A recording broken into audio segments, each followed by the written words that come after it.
पुस्तक पिता के पत्र 20वां अध्याय। मिस्र और क्रीट। पुराने ज़माने में शहरों और गांवों में किस तरह के लोग रहते थे, उनका कुछ हाल उनके बनाए हुए बड़े बड़े मकानों और इमारतों में मालूम होता है। कुछ हाल उन पत्थर की तख्तियों की लिखावट से भी मालूम होता है जो वे छोड़ गए हैं। इसके अलावा कुछ बहुत पुरानी किताबें भी हैं जिनसे उस पुराने ज़माने का बहुत कुछ हाल मालूम हो जाता है। मिस्र में अब भी बड़े बड़े मीनार और स्फिंक्स मौजूद हैं। लक्सर और दूसरी जगहों में बहुत बड़े मंदिरों के खंडहर नजर आते हैं। तुमने उन्हें देखा नहीं है, लेकिन जिस वक्त हम स्वेज नहर से गुजर रहे थे वे हमसे बहुत दूर न थे, लेकिन तुमने उनकी तस्वीर देखी है। शायद तुम्हारे पास उनकी तस्वीरों के पोस्टकार्ड मौजूद हों। स्फिंक्स औरत के सिर वाले शेर की मूर्ति को कहते हैं। इसका दिल डौल बहुत बड़ा है। किसी को यह मालूम नहीं कि यह मूर्ति क्यों बनाई गई और उसका क्या मतलब है।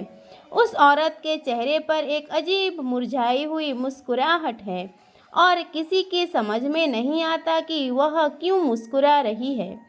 किसी आदमी के बारे में यह कहना कि वह स्फिंक्स की तरह है, इसका यह मतलब है कि तुम उसे बिल्कुल नहीं समझती। मीनार भी बहुत लंबे चौड़े हैं। दरअसल वे मिस्र के पुराने बादशाहों के मकबरे हैं जिन्हें फ़ैरौन कहते हैं। तुम्हें याद है कि तुमने लंदन में के अजायब घर में मिस्र की मम्मी देखी थी।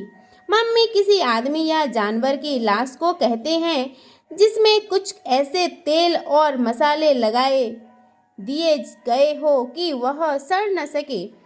फ़ैरौन की लाशों की मम्मी बना दी जाती थी और तब उन बड़े बड़े मीनारों में रख दी जाती थी। लाशों के पास सोने और चांदी के गहने और सजावट की चीज़ें और खाना रख दिया जाता था, क्योंकि लोग ख्याल करते थे कि शायद मरने के बाद उन्हें इन चीज़ों की ज़रूरत हो। 2-3 साल हुए कुछ लोगों ने इनमें से एक मीनार के अंदर एक फ़ैरौन की लाश पाई जिसका नाम तूतनखामुन था।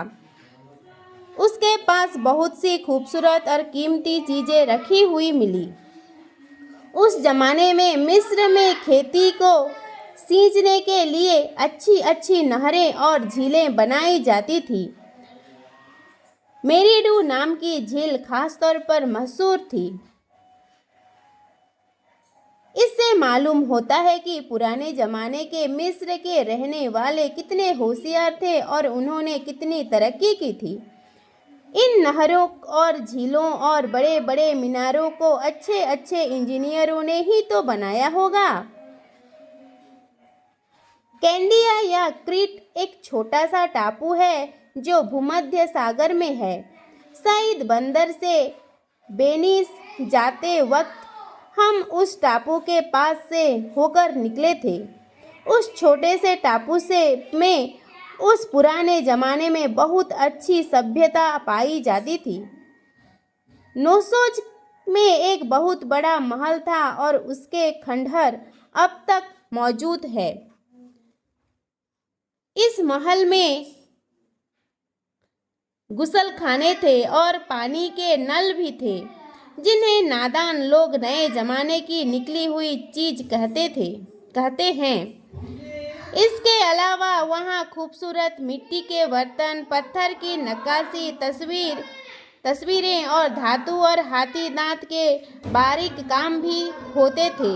इस छोटे से टापू में लोग शांति से रहते थे और उन्होंने खूब तरक्की की थी।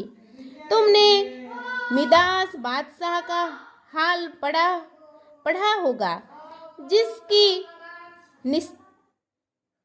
निस्बत मशहूर है कि जिस चीज को वह छू लेता था वह सोना हो जाती थी। वह खाना न खा सकता था क्योंकि खाना सोना हो जाता था, और सोना तो खाने की चीज नहीं। उसके लालच की उसे यह सजा दी गई थी।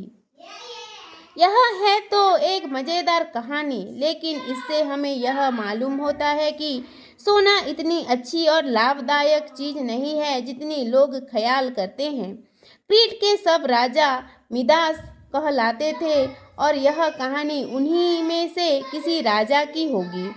क्रीट की एक और कथा है जो शायद तुमने सुनी हो। वहाँ मेनोटार नाम का एक देव था जो आधा आदमी और आधा बैल था। कहा जाता है कि जवान आदमी और लड़कियां उसे खाने को दी जाती थी।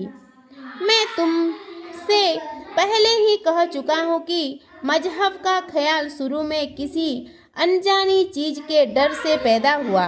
लोगों को प्रकृति का कुछ ज्ञान न था, न उन बातों को समझते थे जो दुनिया से में बराबर होती रहती थी।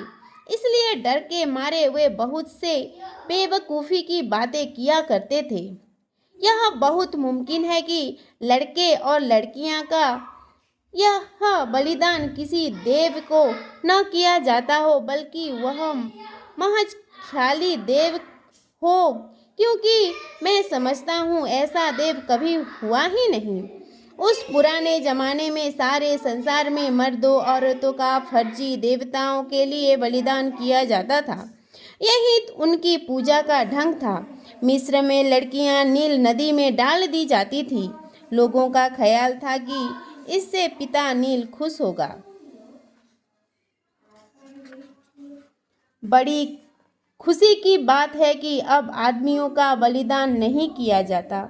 हाँ, शायद दुनिया के किसी कोने में कभी कभी हो जाता हो, लेकिन अब भी ईश्वर को खुश करने के लिए जानवरों का बलिदान किया जाता है। किसी की पूजा करने का यह कितना अनोखा ढंग है। यह अध्याय संपूर्ण हुआ।